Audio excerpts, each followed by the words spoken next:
Ya estaría. Bueno, pues buenas tardes a todos y a todas. Bienvenidos a este webinar.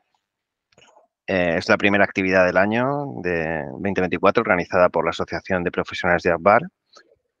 En primer lugar, quería disculpar a Marina Arnaldos, que es la persona que va a hacer la presidenta de la asociación, la persona que va a hacer la apertura, que está volando en este momento de última hora por cambio de horarios, y en su lugar pues haré yo la apertura de la sesión.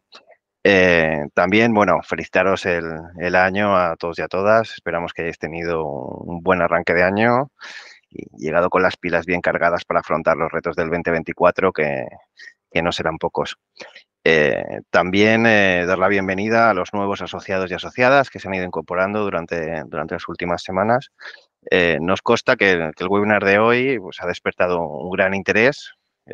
Esto ha motivado también nuevas incorporaciones y nos ayuda a seguir creciendo en todos los territorios, cosa que celebramos. Como ya comentamos en la asamblea de la Asociación de Profesionales celebrada en el mes de diciembre, es uno de los objetivos del año 2024, seguir creciendo territorialmente, más allá de Cataluña, que tenemos una gran presencia de asociados, sino en todo el territorio de la naturaleza de nuestra organización.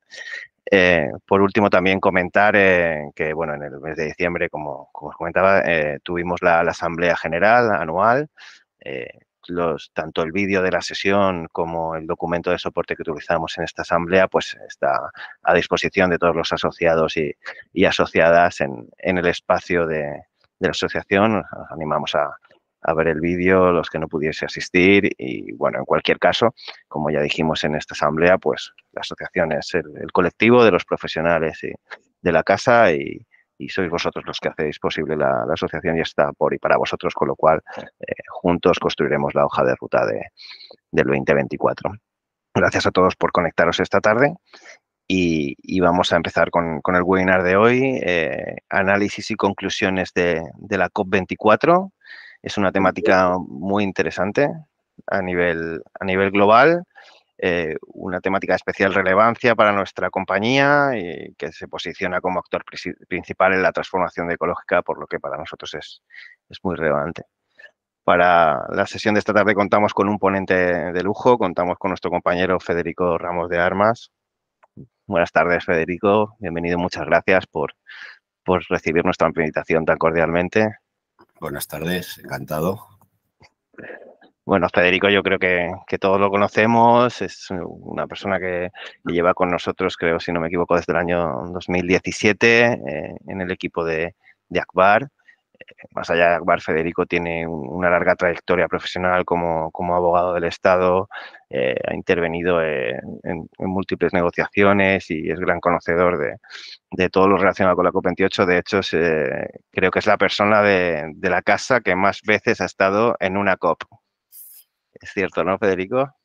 Diría que sí, yo tengo 8 en mi haber, o sea que si alguien tiene más, que lo diga. Son muchas y eso sin duda la verdad es que te da un conocimiento que esperamos que puedas compartir con nosotros en la sesión de esta tarde, con lo cual sin ánimo de extenderme más te doy la palabra y muchas gracias por estar aquí con nosotros. Pues nada, muchas gracias y encantado de estar con vosotros, Antonio. Al ser tantos y no tener las cámaras, pues siento como que estoy haciendo un programa de radio, lo cual es muy atractivo estar aquí en el despacho haciendo una emisión de radio. Estoy por impostar la voz así como los locutores. Y bueno, permitidme la broma introductoria. Me tocó ir a la COP28 en Dubái. La COP, y algunos tenéis ya experiencia también en las COP, porque la COP de Madrid, la del año 19, dio bastante trabajo en la casa y hay alguno de vosotros que jugó mucho rol en aquella época. Pensaba hacer un poco de contexto, daros un poco de contexto de las COP, de cómo está organizado esto, de las COP, de dónde viene, incluso un pelín de contexto de Naciones Unidas y su funcionamiento para luego aterrizar ya en la COP28 y en los acuerdos de esta última conferencia de las partes de la Convención Marco de Naciones Unidas sobre el cambio climático, que es lo que es la COP, ¿no?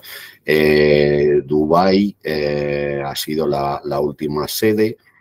¿Por qué Dubái? Siempre esto genera, y antes lo comentábamos, ¿no? Dudas de por qué esta sede y por qué si es un país productor de petróleo y tal. Bueno, la realidad es que Naciones Unidas tiene dividido el mundo en una serie de bloques, creo que son 7, y en esos 7 bloques se va rotando, y de esos 7 bloques los países se proponen o se propugnan para ser sede, ¿no? Con lo cual, no es que haya una especial coincidencia. Dice, el año que viene en Azerbaiyán, que también es productor de petróleo, bueno, es que es de otro bloque y ha solicitado la celebración o la sede. En su momento yo estuve en la COP de Varsovia. Varsovia, por ejemplo, Polonia era uno de los países más usuarios porque son muy productores de carbón y tocaba mucho el tema de que se celebrara en Varsovia a los europeos. La realidad es que a Naciones Unidas esto le da un poco igual, ¿no? Tiene el mundo dividido en una serie de bloques y si de esos bloques un país solicita la celebración de la COP, no la ha tenido antes, pues se valora y se suele y se acuerda, ¿no? No tiene mucho que ver con darle, a pesar de que luego la prensa escriba que se lo han dado a un país productor de petróleo y tal y cual. Pero bueno, en este caso es verdad que era Emiratos Árabes Unidos, un país particular, un país que nace en el año 70, es un país enormemente reciente, fruto de la unión de siete emiratos. Dubái, en concreto, el emirato donde se celebró la COP, no es un país rico en recursos, en petróleo y en gas, sí los transforma. Y su actual PIB, el 25% de su PIB deriva de la actividad transformadora de gas y de petróleo y de su exportación. Y por tanto, bueno, tenemos una imagen de Dubái en el mundo que a lo mejor no es exacta de lo que realmente es Dubái. Eso como pequeña introducción a esta COP.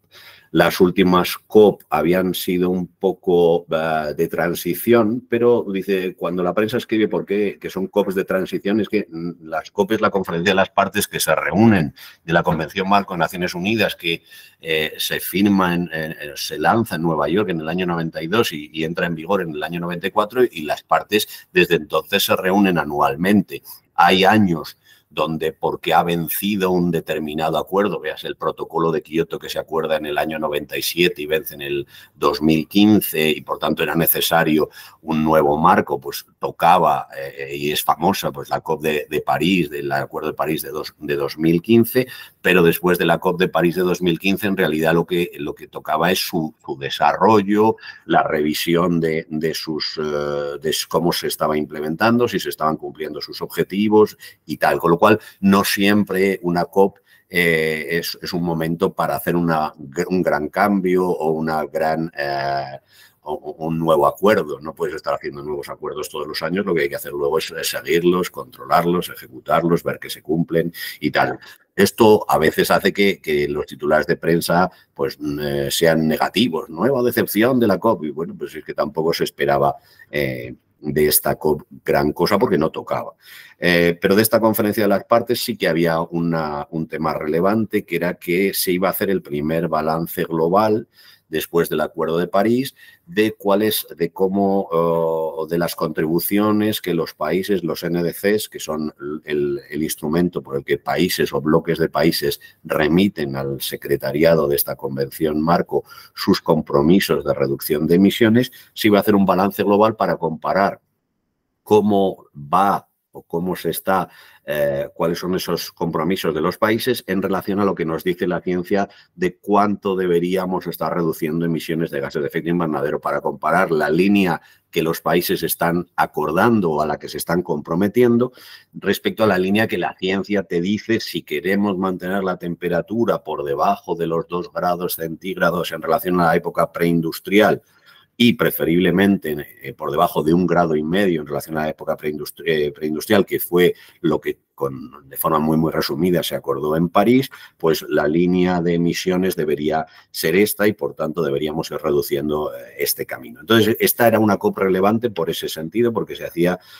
en este sentido porque tocaba ese primer Global Stocktake, balance global de los compromisos de los países. Contaros que estos compromisos de los países son compromisos, y esto es otro de los temas por los cuales a veces también se traslada cierta decepción sobre el ámbito de Naciones Unidas, son compromisos que los países voluntariamente remiten, ¿no? Los países firman el acuerdo y remiten sus compromisos al secretariado, pero no hay una forma coercitiva de imponer estos compromisos. Estos compromisos, lo único que si se incumplen es que el país o conjunto de países, porque por ejemplo la Unión Europea remite conjuntamente sus compromisos, todos los países de la Unión Europea los remiten a la vez, se retrata ante los demás países que no está cumpliendo, pero no hay un órgano al que acudir ante ese incumplimiento, como sí lo hay en los derechos internos, de acudir a un tribunal, tal. Este es el ámbito de Naciones Unidas, donde los países soberanos llegan a acuerdos y alcanzan compromisos que en principio, si no cumplen, pues lo único que hace es se retratan ante los demás y los demás pueden adoptar medidas, pero no hay una fuerza coercitiva para imponerlos. Esto a veces genera decepción y lo que hay muchas veces es desconocimiento del funcionamiento de este derecho internacional público y de cómo funciona, ¿no? Estamos en el derecho internacional público, sector medioambiental, pero de derecho internacional público, como otros muchos convenios que hay en el marco de Naciones Unidas, ¿no? Naciones Unidas, solo un minuto por recordaros, tiene una estructura principal, central, donde está la Asamblea General, que tiene su reunión anual en Nueva York, un secretariado, un secretario general, un consejo de seguridad y un consejo económico y social son los órganos principales de Naciones Unidas. Pues son muy famosos, es muy famoso su asamblea o su consejo de seguridad cuando hay un conflicto bélico y tal, donde hay unos miembros permanentes y otros miembros rotatorios, esto seguro que lo habéis visto y tal. Junto a esto, Naciones Unidas tiene otros organismos que cuelgan de ella, que se llama el Sistema de Naciones Unidas o la familia de Naciones Unidas, lo llaman otros, donde están los programas, los fondos y las agencias. Programas y fondos que se financian con contribuciones voluntarias de los países y las agencias que, sin embargo, tienen una contribución de carácter obligatorio. Pues son programas o fondos de Naciones Unidas, pues el PNUD, Programa de Naciones Unidas para el Desarrollo, el PNUMA, Programa de Naciones Unidas para el Medio Ambiente, con sede en Nairobi. A mí me tocó presidir este programa, el Consejo de Gobierno, 2 años, el 12 y el 13, y es una experiencia muy interesante. Hay agencias como la FAO que tienen más autonomía presupuestaria y un mayor nivel de independencia. Y luego está un tercer bloque, son, pues, no entran ni en programas, ni en fondos, ni en agencias, son convenios.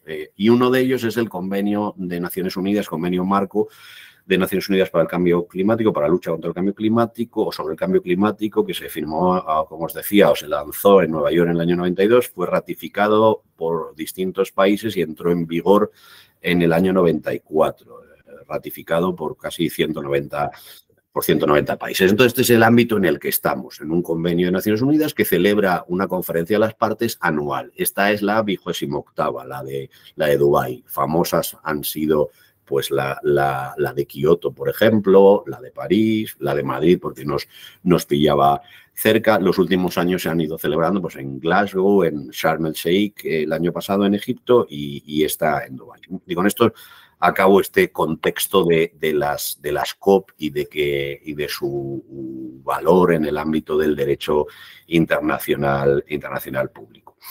Llegamos entonces a Dubái con ese deber de hacer el balance global y a la vista del balance global pues adoptar una serie de decisiones como era de esperar, visto ese balance global, ¿no? Entonces, muy relevante antes de Dubái, que por cierto os podéis imaginar que Dubái hizo una organización espectacular, muchos medios, muchos recursos y frente a las COP que yo había ido antes, con diferencia la más numerosa en miembros, en participación, en stands, realmente un despliegue importante. Había un trasfondo, que es que los países productores, y especialmente los de la península arábiga y muy especialmente Emiratos Árabes Unidos, quería decir al mundo: me criticáis porque, o nos criticáis porque somos productores de gas y petróleo, pero si alguien está poniendo dinero en la financiación climática y si alguien está impulsando el desarrollo de las renovables en el mundo, somos nosotros. Y entonces Emiratos exhibió numerosos proyectos que tiene con distintas empresas, en España con Iberdrola, con Cepsa, en el mundo con otras muchas empresas, donde mostró que los recursos que le está generando la producción de gas y petróleo, sí que su compromiso es emplearlos también en la transición climática. Y había ese trasfondo y quizá de ahí el interés de Dubái en mostrarlo. Os recuerdo que también el Emirato de al lado, que es Abu Dhabi, también de Emiratos Árabes Unidos, es la sede de la Agencia Internacional de Energías Renovables. Es decir, que estos países son muy conscientes de que tienen un cierto deber moral de impulsar la transición climática y la transición hacia la energía renovable, y que tratan de hacerlo y han aprovechado la COP para contarlo, ¿no? Bueno. Llegábamos a la COP, como os decía, con este deber de hacer el balance global, y lo que era muy importante y fue muy importante fue el informe que, con carácter previo a la COP, el secretariado de la convención, que tiene su sede en Bonn, la Convención de Naciones Unidas para el Cambio Climático tiene una sede fija en Bonn, que es donde se realizan los trabajos y donde tiene un personal que recibe los compromisos de los países, los NDCs que derivan del Acuerdo de París, los evalúa y les hace el seguimiento. Pues este secretariado había elaborado un informe previo para que en los debates ya políticos y de acuerdos de la COP se tuviera claro cuál era el estado de situación y qué estaba pasando con los compromisos de los países, y si estábamos acercándonos a los objetivos de París o al revés nos estábamos alejando, ¿no? Este informe, si os interesa el tema, os recomiendo leerlo. Si os metéis en la web de Naciones Unidas, el informe de septiembre del 23 sobre los NDCs de los países firmantes del Acuerdo de París explica cuál era el estado y cuál es el estado de la situación. O el informe, por contaros lo más relevante, es un informe en el que cuenta pues, que de los 195 partes que firmaron el Acuerdo de París han remitido en plazo sus compromisos, sus NDCs, 168, que representan casi el 95% de las emisiones globales del mundo en el año 2019. Estas emisiones globales del mundo en el año 2019, que es el año sobre el último año que maneja como base el secretariado, alcanzan 52,6 gigatoneladas de CO2 anuales, excluyendo la labor que puede hacer de sumidero, de amortiguación en los bosques y los suelos, digamos, la actividad económica. El hombre, su actividad económica emite 52,6 gigatoneladas de CO2. Por contaros, y voy a bajar un poco a estos datos que no siempre se cuentan y son la clave de todo este acuerdo, de por qué estamos avanzando y por qué este objetivo y por qué la urgencia climática. En el periodo 1850-2020, es decir, desde que se inicia la actividad industrial del hombre, empieza a quemar de una forma masiva combustibles fósiles hasta 2020, que es el último informe que hace el IPCC. El IPCC es el Panel Internacional sobre el Cambio Climático, que es el organismo científico que asesora a Naciones Unidas sobre estos temas. La humanidad ha emitido a la atmósfera aproximadamente 2.400 gigatoneladas de CO2. Ahora mismo estamos cada año en algo más de 50 gigatoneladas de CO2. se considera, y la ciencia nos dice, que para mantener la temperatura por debajo de los 2 grados nos quedan apenas 1.150 gigatoneladas de CO2 por emitir si queremos mantener ese objetivo de no pasar de los 2 grados de temperatura media, de aumento de la temperatura media en relación a la época preindustrial. Voy a muevo un poco la mano, porque si no muevo la mano, la luz de este despacho inteligente se cree que no estoy. Entonces, de vez en cuando me veis saludar, no es que... es que si no, se me apaga la luz. Bueno, os contaba, 2.400 que se han emitido, 1.850 2020. Para mantenernos por debajo de los 2 grados nos queda un budget o una bolsa de 1.150 gigatoneladas. Si queremos mantenernos por debajo de 1,5 grados de temperatura, la mejor ciencia, el mejor conocimiento científico ahora nos dice que nos queda un budget de una bolsa de unas 500 gigatoneladas de CO2. Es decir, a este ritmo nos la consumiríamos en unos 10 años. Es por esto de lo que se habla de la urgencia climática y de la necesidad de acelerar. Bueno, el que lo conozca esto a fondo, pues que me disculpe, y los demás, pues bueno, os cuento cuál es la base de conocimiento que lleva a estos acuerdos, ¿no? Con los NDCs depositados ante el secretariado de la Convención Marco, nos dice que más o menos para 2030 aproximadamente, si se cumplen todos los compromisos que los países dicen que van a cumplir, podríamos bajar de esos 52 y pico a unos 48 gigatoneladas CO2 año. Entonces, lo que surge es un gap importante entre la línea que marca la ciencia y los compromisos que los países pues dicen que son capaces de asumir y que son capaces de ejecutar. Entonces, el informe del secretariado urge a acelerar las medidas y aumentar la ambición antes de 2030, porque si no, el reto de bajar la curva o bajar la curva de emisiones por debajo de los 2 grados o más aún del 1,5 grados se puede hacer muy, muy dramático. Entonces, hay un informe que hace este informe urge aumentar esa ambición. En este informe hay un gráfico que os explico un poco. Este gráfico dice que para el año 2025 deberíamos estar, si queremos alcanzar los 2 grados, deberíamos estar ya por debajo de los entre los 46, 45, y para el año 2030 deberíamos estar por debajo de las 45 gigatoneladas de CO2.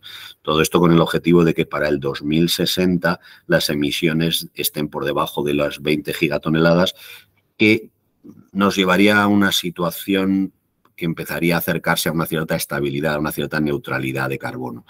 Si queremos estar por debajo de 1,5 grados de temperatura, la bajada es más dramática. En el 2025 deberíamos estar en 40 gigatoneladas de CO2 año, en el 2030 deberíamos estar en 30, para en el 2060 estar en las 10, 11, que en realidad son las que la ciencia estima que son capaces de digerir el planeta, de equilibrar, y que sería la neutralidad de carbono. Bueno, esta es la base.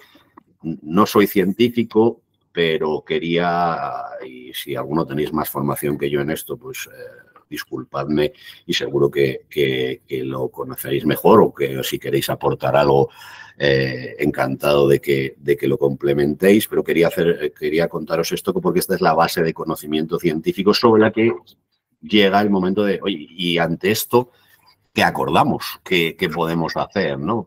París nos dice que tenemos que mantener la temperatura por debajo de los 2 grados en relación a la época preindustrial y preferiblemente por debajo de 1,5. Tenemos estos compromisos de los países remitidos al secretariado, que una vez informado y aquilatados nos dicen que la curva nos va a llevar claramente por encima de los 2 grados de temperatura, y en el mejor de los escenarios este informe dice que para final del siglo estamos a partir de más de 2,5 grados y más de temperatura, y que no somos capaces de estabilizar o de dejar de aumentar la temperatura del planeta si no reducimos radicalmente las emisiones. Bueno, pues entonces llega el acuerdo llega la COP y los países, pues ante esto, pues toman decisiones que han sido interesantes, han sido valiosas y que marcan un poco la senda de que hay que acelerar, ¿no? Y esto habréis visto algunos titulares positivos en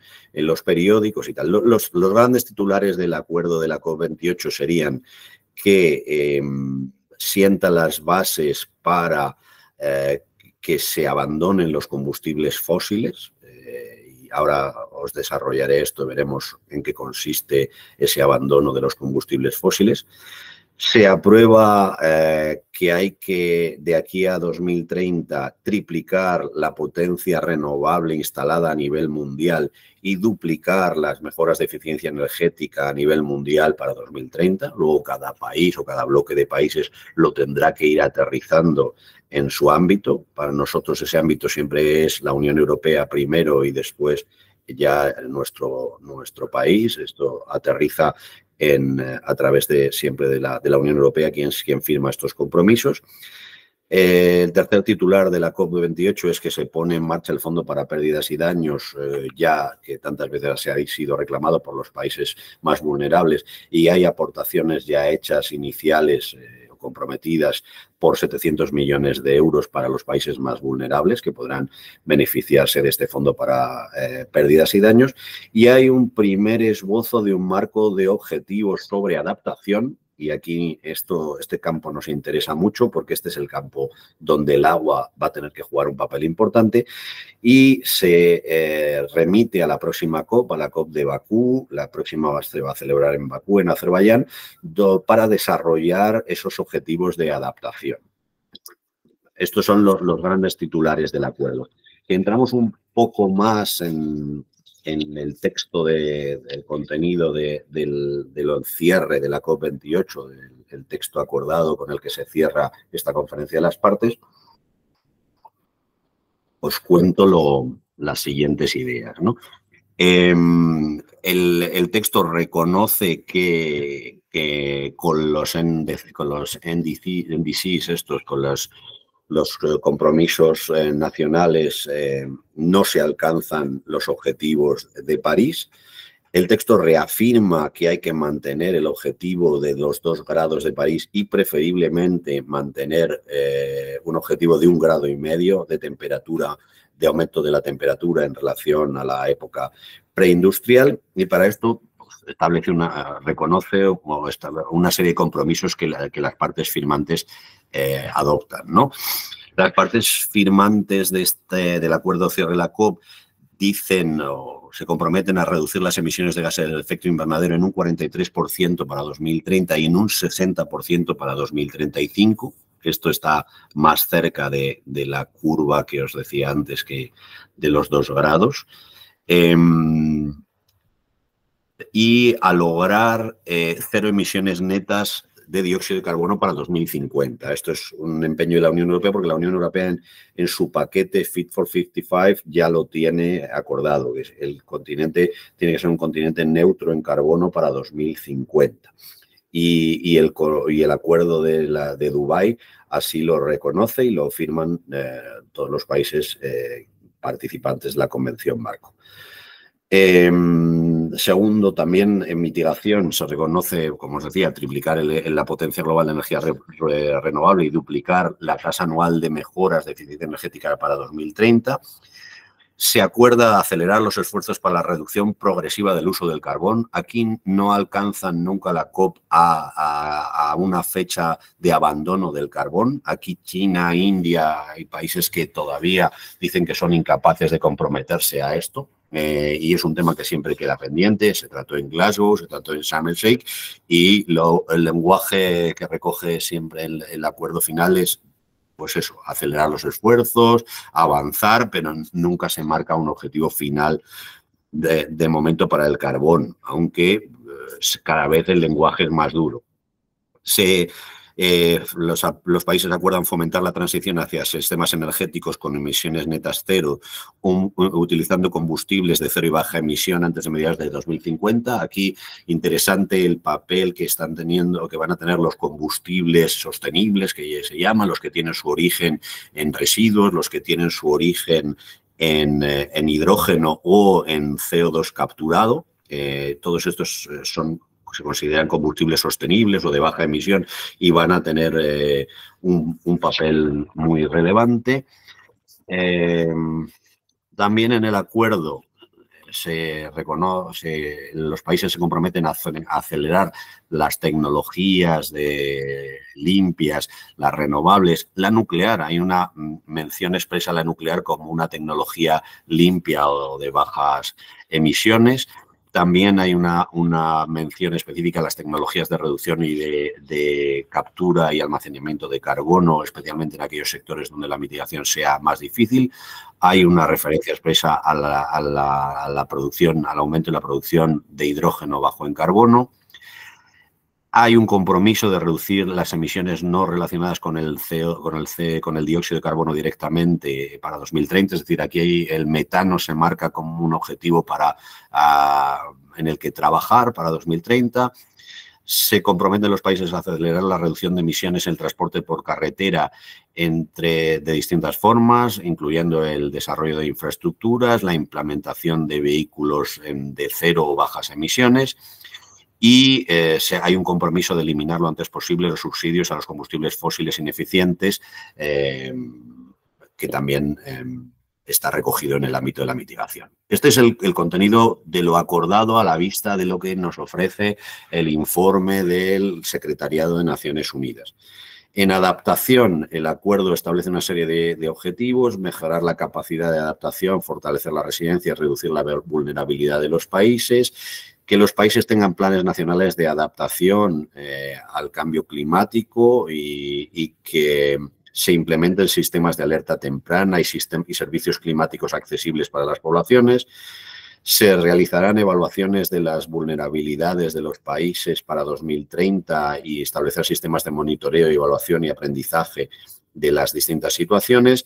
Y se dice que en adaptación los países se comprometen a luchar o a hacer esfuerzos por alcanzar la resiliencia climática en agua, en alimentación, en salud, en ecosistemas, en infraestructuras y reducir los impactos del cambio climático en la pobreza de la población y en los medios de vida. Bueno, esto, como veréis, son declaraciones muy generales que luego requieren un aterrizaje en los marcos legislativos de cada país o de cada grupo de países, en nuestro caso, como os decía, de la Unión Europea. También hay unas referencias a medios de financiación en el acuerdo. Como os decía, los países desarrollados, hay un compromiso en movilizar 100.000 millones de dólares anuales en financiación climática. Y aquí no solo se insiste en que los países en vías de desarrollo no es justo que acudan solo al endeudamiento, y se les recomienda acudir a otro tipo de mecanismos, como pueden ser las concesiones, el papel del sector privado como colaborador en su transición climática. Se habla también del desarrollo y la transferencia de tecnología en el acuerdo. Se reconoce que los mecanismos de cooperación y de transferencia de tecnología están funcionando. Los países en vías de desarrollo manifiestan que está funcionando esa cooperación internacional tanto en la transferencia de tecnología como en la capacitación, y se insta a que continúe. Próximos pasos después de este acuerdo, pues como os decía, para la próxima conferencia es la de Bakú, donde deberá desarrollarse el marco de la adaptación.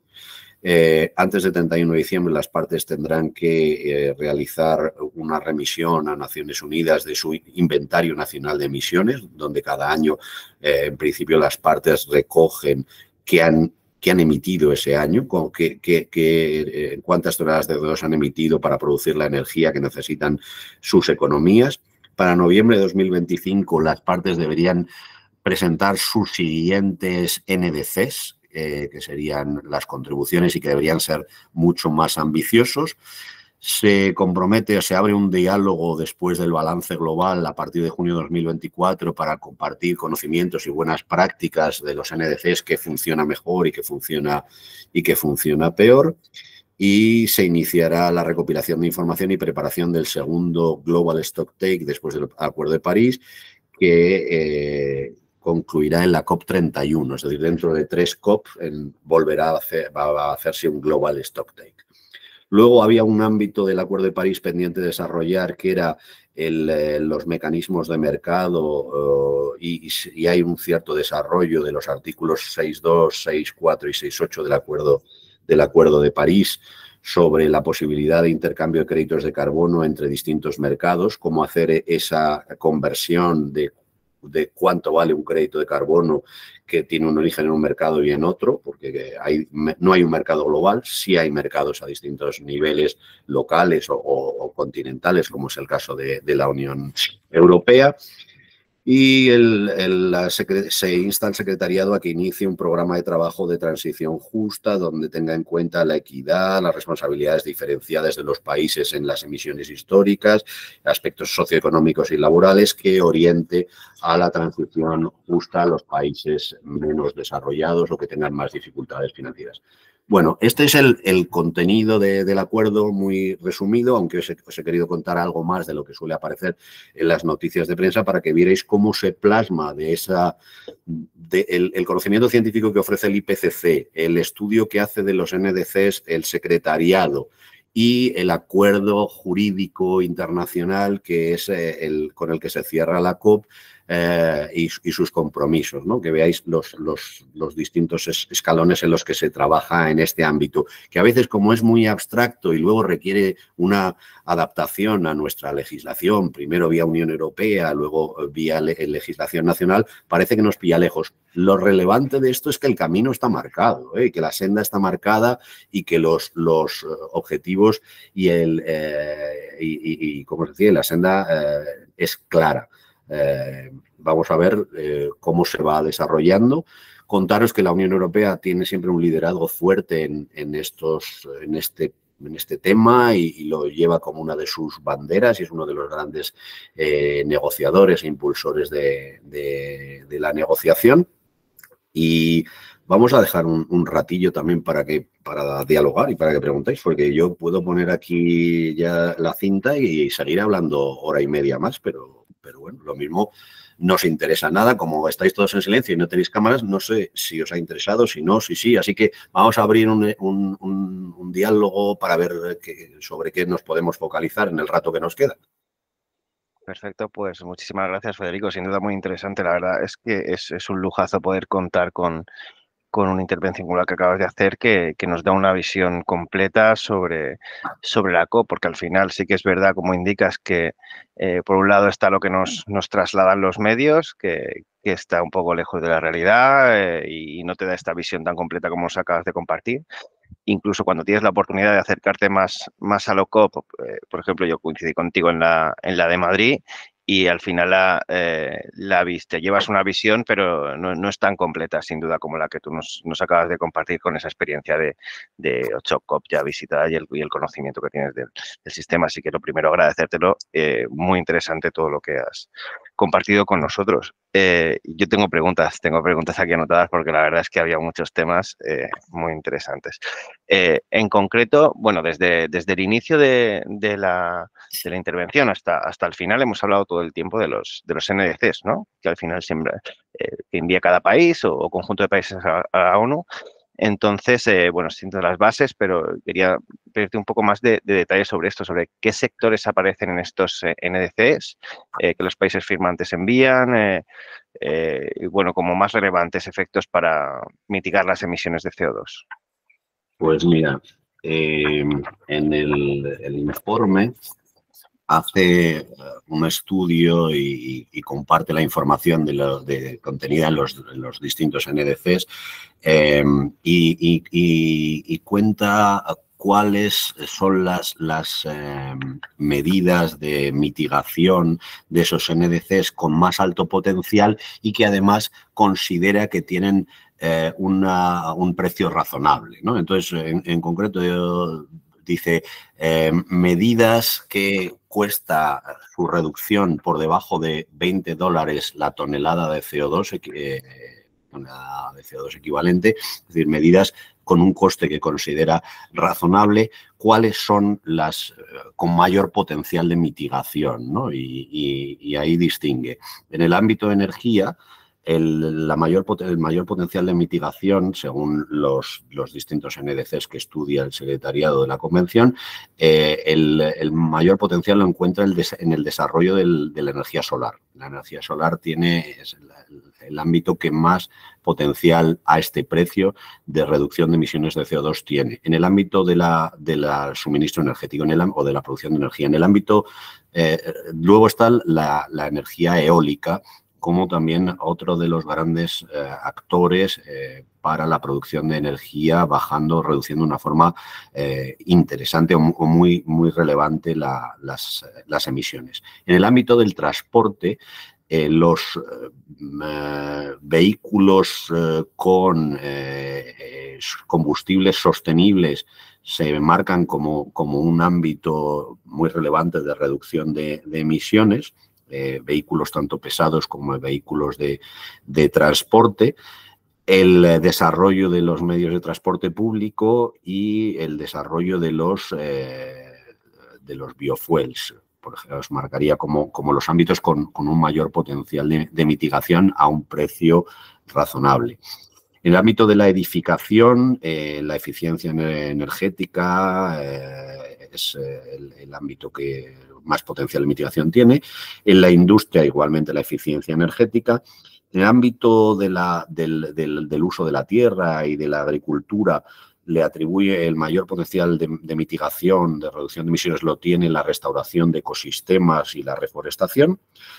En el ámbito del residuo, muy relevante la reducción de metano que procede de los residuos sólidos y también relevante, no tanto, pero también relevante la reducción de metano derivada de los residuos, de las aguas residuales.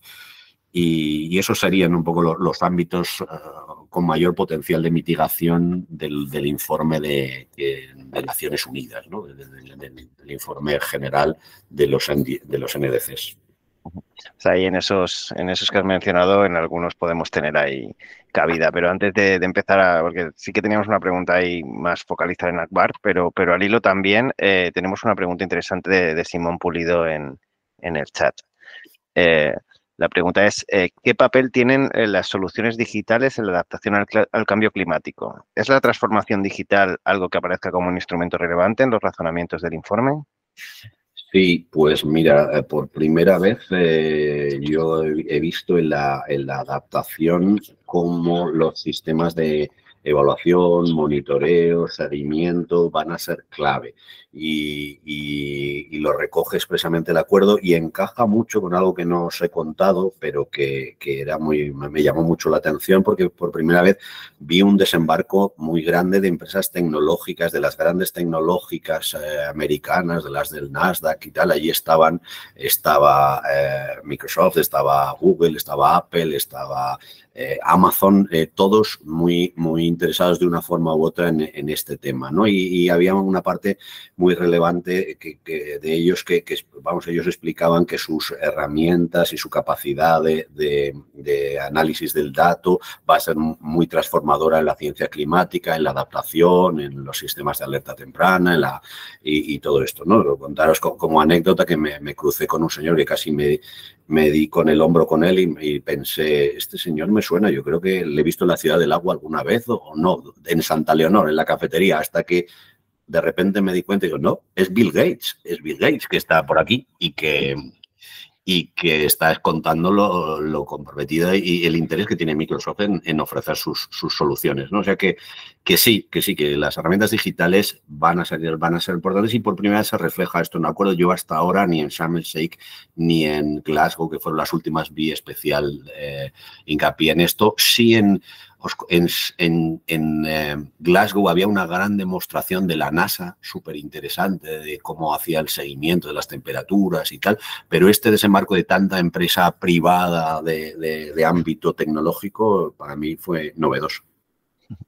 Aquí has comentado antes en el texto, en el capítulo de adaptación, bueno, lo que comentabas de sistemas de alerta temprana, vulnerabilidades, resiliencia climática. Aquí yo creo que tenemos tecnología en Dynapsis que está relacionada con estas temáticas y que sería interesante que los responsables de producto pues estuvieran cerca del texto, ¿no? Ya que lo Sí, sí, menciona sin duda, expresamente. porque es un ámbito, como os digo, esto marca una tendencia y las tendencias luego acaban llegando, ¿eh? No, con lo cual, todo lo que sea estar prevenidos y estar preparados, porque va a llegar, ya lo tienes plasmado en el acuerdo. Todavía no hay un marco normativo, todavía no se ha aterrizado a nivel nacional, pero está ahí marcado como uno de los temas a desarrollar y que van a ofrecer soluciones. Aquí tenemos al equipo de soluciones y tecnología ya tomando nota a ver cómo qué desarrollamos en el 2024. Simón, no sé si quieres complementar la pregunta, si quieres intervenir o...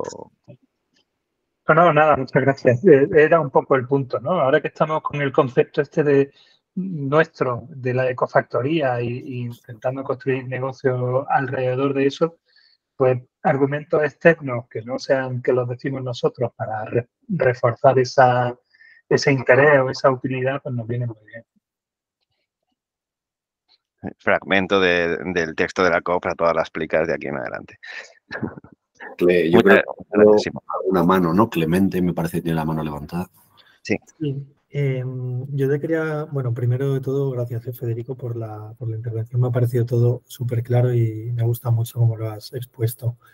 Sí que te quería preguntar por tu percepción, en línea con lo que decías de que Europa siempre tiene un papel, digamos, de líder, siempre hacemos las propuestas más ambiciosas, tenemos los objetivos de neutralidad antes que otros países, antes que otros continentes. Si bien hay este liderazgo a la hora de hacer propuestas y digamos que somos los más concienciados, ¿cómo ves tú a nivel competitividad en la carrera por esta transición energética? Se habla mucho de los critical raw materials, ¿no? De las materias primas críticas, de cómo Europa somos de los continentes que menos acceso tenemos a ellas, cuando en realidad son las materias que van a permitir tener una transición energética para apoyarnos en baterías de litio, el cobalto es súper necesario, tecnologías de microchips, todas las, digamos, las nuevas tecnologías que nos van a permitir descarbonizar están muy basadas en estos materiales, ¿no? Y se dice, oye, Europa no tiene acceso a ninguna. De hecho, si China y Estados Unidos y 3 o 4 países más les da por hacer una guerra comercial y dicen que no nos venden este tipo de tecnologías o nos las venden mucho más caras y nosotros no somos productores, ¿dónde va a quedar el papel futuro de la Unión Europea en este sentido, ¿no? Quería ver tu percepción sobre esta temática, si se habla en la COP, cómo se respira en la competitividad de Europa.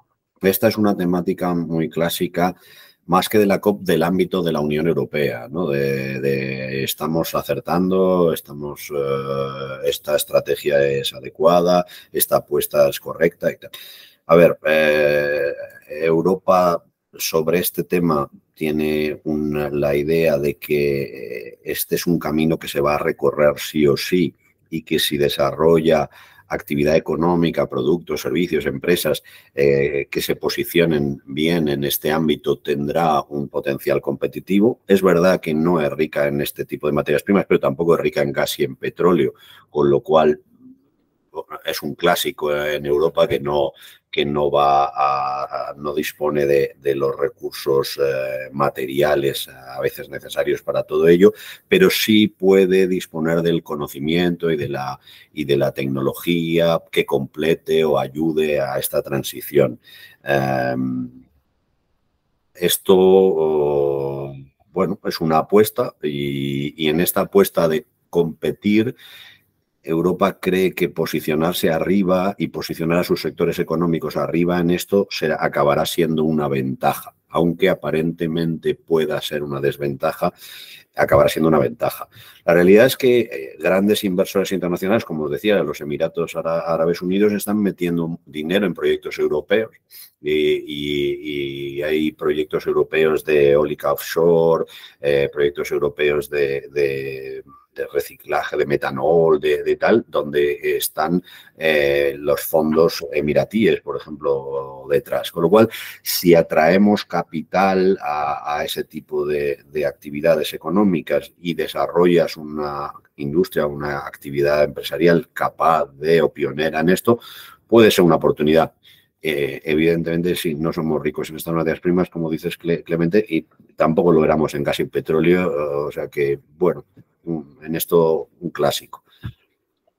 Sí, luego, claro, al venir estas crisis, ¿no? Con la guerra de Ucrania-Rusia, no somos ricos en el gas. Todo lo que sea el crisis, ¿no? renovable, la renovable en sí parece positiva, ¿no? El ganar la autonomía respecto al gas y al petróleo parece positiva, pero es verdad que siempre tienes el problema de que algunos de los materiales que necesitas no los tienes tú. De ahí que cada vez va a ser más interesante conservar esos materiales o recuperarlos, ¿no? Esto, la recuperación de materiales va a ser cada vez más relevante y más valiosa, ¿no? Sí, ahí hay un gran campo también para Veolia, ¿no? La directiva esta que sacó Europa de las materias primas críticas, hay un gran apartado ahí de reciclaje de baterías y otro tipo de elementos para conservarlos dentro de nuestra economía. Sí, ahora que vais al hilo, nos hemos ido centrando en Europa y ahora ya estamos en Veolia y nos toca, yo creo, la pregunta obligada, ¿no? Ya que estamos en la Asociación de Profesionales de ACBAR, ¿cuál es el rol de ACBAR en la COP? Porque estamos allí, ¿qué aportamos? Pues mira, evidentemente no es un rol tan fuerte como en la COP de Madrid, donde teníamos muchos medios y casi un compromiso de ayudar a que saliera bien. En la COP os contaré, digamos, la presencia formal y luego la informal. En el aspecto formal, nosotros, ACBAR preside la Comisión de Economía Circular de la Cámara de Comercio de España y esto nos permite participar en distintos foros, organizar diálogos, organizamos diálogos con distintos actores, con la Junta de Andalucía, que visitó la COP, con el Grupo Español de Crecimiento Verde, con la Embajada Española. Organizamos un foro para entender el interés de Emiratos y nos explicó Emiratos, el agregado comercial español allí, cuál era el interés de Emiratos y cuál era la estrategia de Emiratos en la negociación. También presidimos la Comisión de Agua de la COE, que nos permitió tener alguna relación y algunas reuniones con diputados y eurodiputados que estaban desplazados a la COP y en la que vamos lanzando la idea de que para la siguiente COP el agua y la adaptación tienen que jugar un rol muy importante y que queremos tener más campo en esto y esto nos da oportunidades. Personalmente me invitaron a participar en diálogos en el Pabellón de España sobre el futuro del agua y el cambio climático y sobre me tocó un poco más estudiármelo, sobre la nueva normativa europea, la nueva directiva europea sobre materiales o sobre el uso procedente de materiales de forestales y su trazabilidad como garantía o como ayuda a la lucha contra la deforestación en el mundo. Aquí la Cámara de Comercio me dio apoyo para tener discurso, porque era más bien un discurso que solo de ACBAR, de todo el conjunto de la Cámara. Nos toca un papel formal que no está mal, vía Cámara, vía ACB. Siempre pensar que es un ámbito muy agregado, ¿no? Y entonces hay que participar a través de agrupación, asociación y tal, pero por suerte presidimos varias de las comisiones y esto nos da rol. Y luego en el ámbito informal, la realidad es que es un espacio muy interesante donde en un pasillo eres capaz de charlar con un comisario europeo, con la vicepresidenta del gobierno español o con la CEO mundial de Veolia, con la cual yo no había hablado nunca y pude hablar con Esther Blanchianov. Es decir, es un ámbito formal e informal muy interesante y donde estar es importante para el grupo, y donde estoy convencido de que el desarrollo de la adaptación y del marco de adaptación hará que agua juegue un papel cada vez más interesante y podamos decir cosas cada vez más relevantes en este campo del cambio climático, que está muy dominado hasta ahora por las energéticas, como podéis imaginar. Por contaros alguna... ¿Y qué papel juega España? Pues mira, España forma parte, además forma parte de la Unión Europea. La remisión del NDC la hace con toda la Unión Europea. La Unión Europea remite un NDC con su paquete Fit for 55, donde explica todas las medidas que está adoptando para alcanzar la neutralidad climática en el año 2050, sus medidas sobre el transporte, el ETS, el nuevo ETS2, sobre el ámbitos que no estaban antes incluidos, la inclusión del tráfico marítimo, del transporte marítimo en el ETS, las medidas sobre la aviación. Es decir, lleva un gran paquete de medidas muy desarrollado, y España forma parte de ese gran paquete. Y luego España pues, pudo anunciar que en 2023 la mitad de la energía que ha consumido, de la mitad de la electricidad, de la energía eléctrica que se ha consumido, ha tenido un origen en fuentes renovables, y que las emisiones de CO2 han descendido en un 7,5% en este año. Es decir, bueno, es un rol dentro de estos 190 países firmantes, pues bueno, dentro del grupo de la Unión Europea, que está bien. Y luego coincidió que España presidía el semestre europeo, lo cual le da un rol mayor, porque está al lado siempre de la Comisión Europea, y a las negociaciones con otros bloques de países acude la Comisión y la presidencia rotatoria. Y eso le permitió que la Oficina Española de Cambio Climático y la vicepresidenta española tuviera un rol más relevante que cuando no eres el presidente rotatorio. Esto es un poco lo que os quería contar de España y de la Unión Europea, que no quería que se me pasara tampoco. Y bueno, yo creo que con esto hemos repasado un poco todos los ámbitos. Si queréis que comentemos más cosas, yo abierto, no tengo prisa. Tenemos una pregunta. El partido de fútbol ese sí a las 8, porque le he dicho a mi hijo que lo voy a ver con él, pero hasta las 8. Abierto a vuestras preguntas o a lo que queráis. Sí, la verdad que la fase de diálogo está siendo interesante. Tenemos una pregunta en el chat de Desiree Marín. Desiree, no sé si quieres intervenir, hacer la pregunta o la leemos. Bueno, pues sí. Gracias, Federico. Es muy interesante lo que nos has contado. Yo te preguntaba un poco cómo ves o cómo has visto tú un poco el rol de la compensación, ¿no? Y de los SBTs, ¿no? Porque sí que hay como una cierta tendencia en el ámbito empresarial, ¿no? A decir, oye, bueno, yo dejo de compensar, ¿no? Me focalizo en la reducción, hago los SBTs, lo que, bueno, puede ralentizar, ¿no? En algún modo la acción, ¿no? En el sector empresarial. Entonces, un poco a nivel gubernamental y en la comunidad, un poco cómo lo has visto, si ha habido comentarios en estos sentidos, o un poco cuál es la tendencia que has visto. Pues mira, sobre este ámbito no se ha hablado directamente demasiado.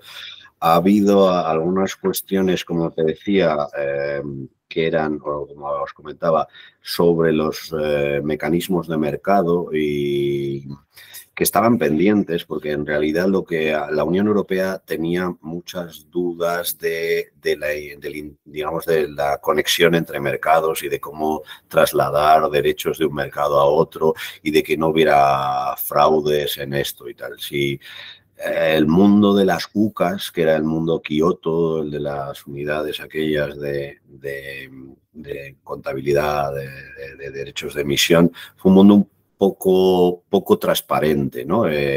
Y la Unión Europea, que tiene un mercado muy claro, muy desarrollado, no quería que se le escapara por allí con otras salidas, y que me empezaran a comprar derechos u otras cuestiones. Esto era lo que más preocupaba al ámbito o a la Unión Europea, y donde se ha desarrollado ese, y por tanto se ha aclarado un poco ese artículo 6 del Acuerdo de París. Luego hubo un debate sobre, que no es exactamente este tema, pero bueno, hubo un debate sobre si las tecnologías de de almacenamiento y captura debían ser reconocidas o se le debían dar validez o no, y si esto en realidad era una trampilla, porque en realidad no hay un desarrollo suficiente de estas tecnologías como para decir que se puedan usar de una forma masiva y que puedan ser relevantes. Pero se ha optado por reconocerlas y se las menciona expresamente como una de las formas de reducción o de mitigación. Ya veremos luego cuál es la metodología o qué valor se le da a esto y de verdad cómo funcionan y si la tecnología se valida y tal, ¿no? Y de mecanismos así de compensación voluntarios y tal, no ha habido en esto no se ha comentado ni ha habido un gran foco sobre ellos, la verdad. Vale, gracias. Perfecto, muchas gracias. Bueno, estamos venciendo la hora. No sé si hay alguna pregunta más o si no, si Federico quieres hacer alguna conclusión de cierre. Bueno, la conclusión de cierre pues es que sobre las POPs, pues siempre hay que está bien que leáis los periódicos y que los titulares y la ética de lo que se cuenta que está bien y la ambición ha sido insuficiente y todo ese lenguaje que se ha generado en relación a las COP. Yo lo que os recomiendo después es intentar ir a los textos, cuál fue el texto acordado, cuál era la base de ese acuerdo, es decir, el informe previo que había hecho el secretariado de la convención y cuál fue el último informe del IPCC sobre cómo íbamos y quitar un poco la parte esa de titular de prensa y ya que nos dedicamos a este tema y acaba siendo relevante en nuestra actividad empresarial, profesional, porque nos acaba llegando en forma de normativa o en forma de ayudas o de fondos públicos o de financiación o tal, pues conocerlo más allá del titular de prensa, ¿no? Que vayáis al texto o que organicemos los seminarios correspondientes para profundizar en de verdad qué hay detrás de esto, ¿no? Y qué se busca y dónde estamos y hacia dónde va, ¿no? Esto las energéticas lo tienen hiper claro. Ahora vamos a intentar que las empresas que nos dedicamos al agua y podamos también aportar y avanzar y prescribir. Eso sería un poco, no es una conclusión especialmente así brillante, no acabo con una gran frase, pero recomiendo esto. Pues, a mí me parece interesantísima, ¿eh? Partirnos del texto para ver las medidas que van a impactar en nuestra actividad y prepararnos, me parece muy, muy interesante. Pues muchísimas gracias, Federico, por compartir tu tiempo con nosotros. Carmen, ¿pregunta algo? Carmen Farré. Me ha parecido que había una pregunta ahora. Comentaba que te daba la enhorabuena, Federico. La placer. línea de la captura de CO2. Exacto. Estaba comentándote si hubo alguna referencia, algún apunte interesante respecto al tema de economía azul, que es algo que se está, bueno, que últimamente está saliendo en todos los foros también, ¿no? Sí. El mantenimiento, preservación de los océanos, etcétera. Es que, claro, este ámbito de la Convención Marco de Naciones Unidas sobre el Cambio Climático, no, porque hay otro convenio de materia de océanos. Naciones Unidas tiene otro instrumento de otro acuerdo y tal. Entonces, aquí puedes encontrar que hay un papel de sumidero de carbono de los océanos y tal, pero son referencias, no hay una referencia como tal a este tema porque no es hasta ahora no ha sido el foco de esta convención, ¿no? Esta convención realmente hasta ahora, para no llevarnos a engaño, a lo que se ha dedicado es a trabajar en la mitigación, ¿no? Primero en el control de las emisiones. Pensar que se entra en vigor el año 94 y en el 97 se dan cuenta que, oye, es que aparte de lo que hemos declarado así, habría que poner unos ciertos objetivos y se aporta el protocolo de Kioto, se aprueba y tal. Después de esto, en el 15 se fija ya un objetivo global de los 2 grados de temperatura y tal, y todo está siempre muy orientado a la mitigación, ¿no? A que cómo producimos la energía que necesitamos de una forma que la desvinculemos del aumento de emisiones de CO2, ¿no? O sea, que se desacople el crecimiento económico que supone el uso de energía de un mayor nivel de CO2 en la atmósfera, porque esto impacta clara y definitivamente en el clima y puede ser fatal. Por lo tanto, no es el ámbito donde se discuten estos temas, pero sí es verdad que tanto en Naciones Unidas como en la Unión Europea la economía azul se trata, pero no en esta convención, Marco. Bueno, gracias. Pues nada, oye, un placer charlar con vosotros y a vuestra disposición para lo que os llame la atención o os interese de este tema de la COP y de las futuras COP en lo que os pueda servir. ¿Vale? Perfecto. Muchísimas gracias, Federico. Muchas gracias a vosotros. Gracias, hasta luego. Muchas gracias. Muchas gracias, Federico. Gracias. Adiós. Gracias. Federico. Enhorabuena, gracias. No ha ido.